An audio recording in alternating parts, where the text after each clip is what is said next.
இலங்கை. 1956 நடந்த பொதுத் தேர்தலில் சுதந்திர கட்சி வென்றது. இந்த கட்சிக்கு தலைமை தாங்கிய SWRD பண்டாரநாயக்கா இலங்கையின் பிரதமரானார். சுதந்திர கட்சி தனித்து இந்த வெற்றியை பெற்றுவிடவில்லை. பிலிப் குணவர்தனா தலைமையிலான இடதுசாரிகளும் CP டிசில்வா, விஜயானந்த தனநாயகே வழிநடத்திய வலதுசாரிகளும் சேர்ந்த கூட்டணிதான் அமோக வெற்றி பெற்று ஆட்சி அமைத்தது. புத்த பிக்குகள் வலதுசாரிகளின் பக்கமே நின்றனர்.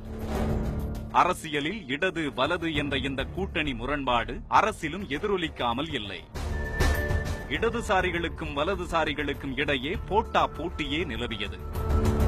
பண்டாரநாயக்கா அடிப்படையில் ஒரு வலதுசாரிதான் என்றாலும் கூட்டணி நிர்பந்தத்தால் சில மக்கள் நலத்திட்டங்களை செயல்படுத்த தொடங்கினார். பேருந்துகள், காப்பீட்டு நிறுவனங்கள், கொழும்பு துறைமுகம் ஆகியவற்றை அரசுடைமையாக்கினார். அத்தோடு நிற்கவில்லை பண்டாரநாயக்கா. நில சீர்திருத்தத்தின் மூலம் லட்சக்கணக்கான ஏக்கர் நிலங்கள் ஏழை விவசாயிகளுக்கு பகிர்ந்தளிக்கப்படும் என்ற சட்டத்தையும் கொண்டு வந்தார். இது ஆட்சியில் அங்கம் வகித்த வலதுசாரி தலைவர்கள் மற்றும் அவர்களுக்கு உறுதுணையாயிருந்த புத்த பிக்குகள் மத்தியில் கொந்தளிப்பை ஏற்படுத்தியது. இது ஒரு புறம் இருக்க, எங்கும் சிங்களம், எதிலும் சிங்களம் என்ற சட்டத்தை கொண்டு வந்து இலங்கையில் தமிழர்கள் இரண்டாம் குடிமக்களாக்கும் நிலைமையை உருவாக்கினார் பண்டாரநாயக்கா. தமிழர்கள் மீது சரமாரி தாக்குதல்கள் நிகழ்த்தப்பட்டன. இதை எதிர்த்து தமிழ் கட்சிகளின் அமைதியான போராட்டங்களும் ஈவு இரக்கமின்றி ஒடுக்கப்பட்டதும் இவர் ஆட்சி காலத்தில்தான்.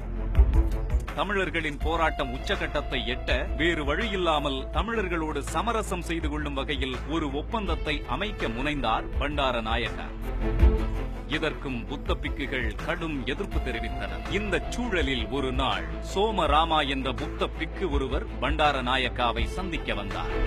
பிரதமரேயானாலும் மதகுருமார்கள் முன்னால் மண்டியிட்டே ஆக வேண்டும் என்பது சிங்களர்களின் மரபு. பண்டாரநாயக்காவும் அவ்வாறே சோமராமாவின் முன் மண்டியிட்டு வணங்கினார். அவர் எழுந்ததும் சோமராமா தன் அங்கியில் பதுக்கி வைத்திருந்த பிஸ்டலால் 4 முறை பண்டாரநாயக்காவை சுட்டார். அடுத்த 22 மணி நேரத்தில் பண்டாரநாயக்கா மறைந்தார். இலங்கை வரலாற்றில் முதல் அரசியல் படுகொலையும் இதுதான். விடுதலை பெற்ற இலங்கையின் 4வது பிரதமர் SWRD பண்டாரநாயக்கா ஒரு புத்த பிக்குவால் சுடப்பட்ட தினம் 1959 செப்டம்பர் 25.